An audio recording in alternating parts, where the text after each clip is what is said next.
बिस्मिल्लाहिर्रहमानिर्रहीम। अस्सलाम वालेकुम माय यूट्यूब फैमिली। उम्मीद करती हूँ सब लोग ठीक होंगे और बहुत खुश होंगे और रमज़ान को बहुत ज़्यादा इंजॉय कर रहे होंगे।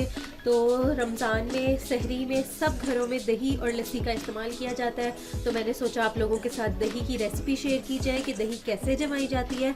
तो मैंने 1 लीटर दूध ले लिया और इसको हम बॉयल कर रहे हैं। इसके बाद मैं आप लोगों को बताऊँगी कि जाग किस तरह से लगानी है।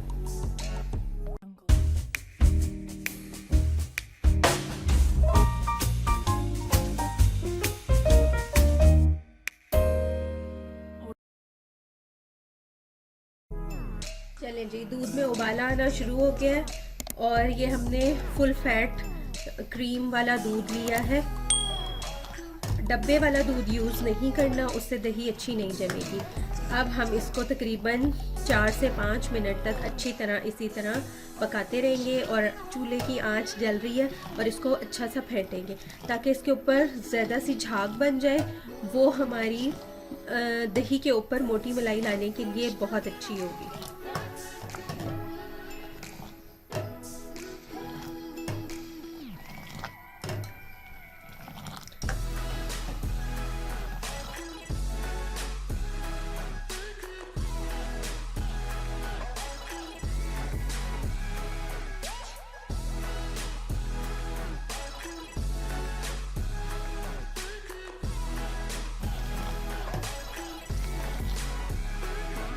तो 4 से 5 मिनट हो गए दूध को बॉयल होते हुए, इसके ऊपर अच्छी सी झाग आ गई है।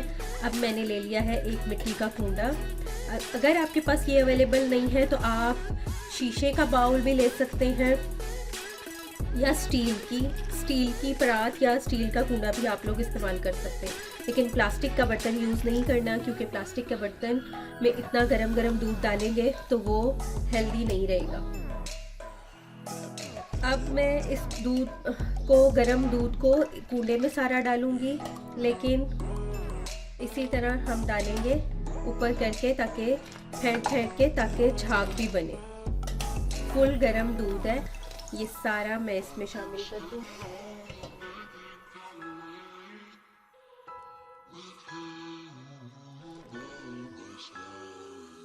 अच्छी तरह से हम बर्तन को साफ कर लेंगे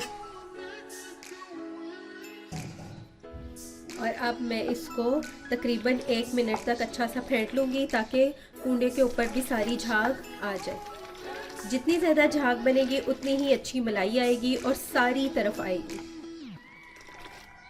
पूरे कूंडे के ऊपर आएगी। फुल गरम दूध है और अब मैं इसको फेंट रही हूँ।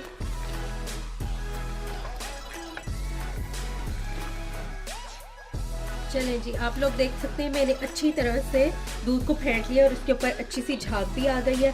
अब मैं इसको रख दूंगी 5 से 8 मिनट के लिए साइड पे। मतलब कि ये बहुत ज़्यादा गर्म दूध है, इसको नॉर्मल करेंगे और वो मैं आपको बताऊंगी कि किस तरह होता है नॉर्मल। तो फिर मैं इसमें झाग लगाऊंगी। तो मिलते हैं 5 से 8 मिनट के बाद। जी, दूध रूम टेम्परेचर पे आ गया है। मैंने आप लोगों को कहा था कि मैं आपको बताऊंगी कि किस तरह से पता चलेगा। तो इस तरह से आप फिंगर डालें इसके अंदर और वो कुछ देर ठहर जाए और आपको गर्म महसूस ना हो, तो इसका मतलब कि दूध बिल्कुल जाग लगाने के लिए रेडी हो चुका है रूम टेम्परेचर पर। तो चलें अब इसमें लगाते हैं जाग।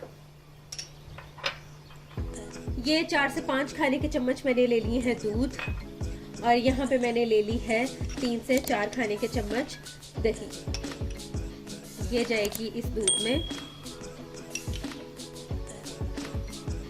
3 चम्मच फुल भर भर के हम डालेंगे क्योंकि दूध ज़्यादा है, और इसको अच्छी तरह से मिक्स करेंगे।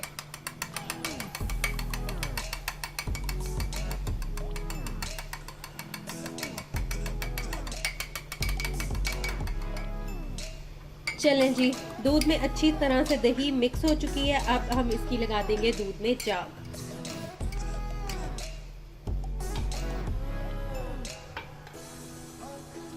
थोड़ी सी मलाई साइड पे करेंगे और जाग डाल देंगे।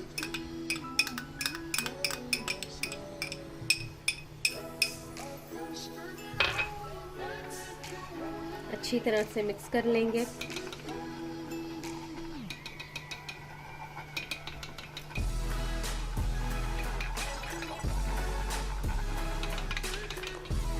चल और अब हम इसको रख देंगे सारी रात के लिए ढककर ऐसी जगह पे जहाँ पे हीट हो, मतलब किचन में हम काम कर रहे हैं तो यहाँ पे चूल्हे जल रहे हैं और गर्माइश है तो यहाँ पे हम इसको रख देंगे, या आपके चूल्हे के नीचे जो स्पेस होती है जिसको जहाँ पे ओवन भी होता है, कहीं में स्टोरेज स्पेस भी होती है, वहाँ पे रख देंगे।